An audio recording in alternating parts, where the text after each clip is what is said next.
Hi, so I'm going to talk you through Act 1, Scene 2. This is in your extract booklet. You'll need the extract in front of you and a pen or a highlighter so you can make notes as you go. Okay, let's get started. So this is the captain talking, and he's giving some information about basically a battle report to King Duncan about Macbeth and Banquo leading the Scottish forces against the Norwegians. So firstly, he says, doubtful it stood. So that means that it looks like the battle could be lost initially. As two spent swimmers that do cling together and choke their art, the merciless MacDonald, that's the Thane of Cawdor, worthy to be a rebel. He's the person who's rebelled against King Duncan, a traitor, fought it out the multiplying villainies of nature. Now, it's interesting that they talk about the Thane of Cawdor's villainy, given that it's Macbeth who's going to become the villain of the play, and he also becomes Thane of Cawdor. Okay, then it goes on to talk about how fortune smiles upon the traitor. So this idea of luck and fortune and things being written in the stars, that sort of concept comes up in Macbeth quite a lot. So it's interesting that Shakespeare uses that word here. And then we get a really important quotation. So the captain says, look, it looks like this battle is going to be lost.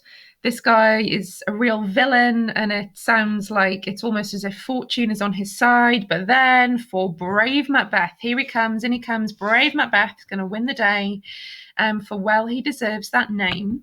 He disdains fortune. Now, that's an interesting thing to say, because look, we've had this word fortune here, and we've had it there. And fortune is to do with luck, things that are destined to happen.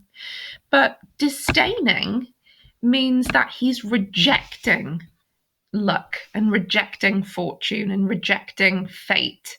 Now, that becomes really important later in the play. The idea that Macbeth is someone who's going to carve out his own sort of path in the world. His brandished steel, that's his sword. So he's like cutting swords through the enemy. He's really violent. He's really active.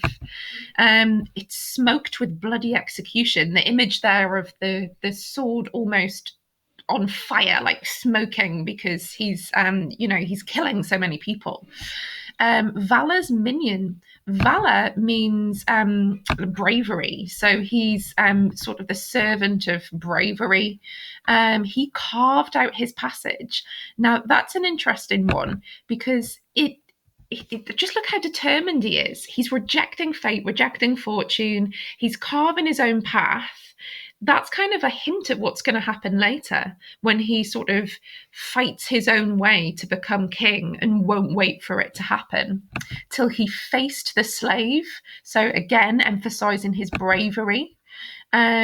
He won't shake hands with them. He won't say goodbye to them. He will unseam them from the knave to the chaps. So really violent image there of him basically just slicing these guys in half and then fixing their heads upon their battlements. So he is a pretty brave guy. He's someone who is very determined and is carving out his own path and rejecting waiting for things to happen to him. And he is responsible for sort of swinging the victory towards the Scottish. That's the image that the audience gets of this main character at the start. And it's a really important image that we get of him. Okay, so those are your notes. And I've got another one here. Okay, so then we go on to Duncan says, did this, weren't Macbeth and Banquo, weren't they put off by all of this? The fact that they looked like the Norwegians were going to win, and the sergeant's like, yeah, as eagles would be put off by a sparrow, or lions would be put off by a hare. So they're described as lions and eagles, predatory animals, which is quite an important one, isn't it? And then we've got this simile here. They're almost like cannons, as cannons overcharged with double cracks. They're like cannons that have been overcharged with fuel. What do you call it? Gunpowder. So it's almost like they've got twice the amount of gunpowder in. That's how powerful they are. That's how important they are in terms of the battle.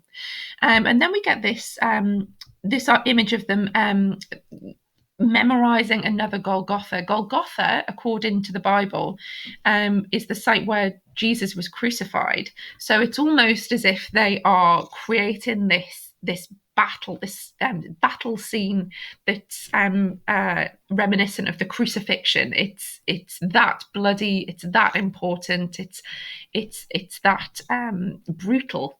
That's what they're creating. So there's quite a lot of imagery there that really emphasizes to us how brave, how determined, and how unafraid of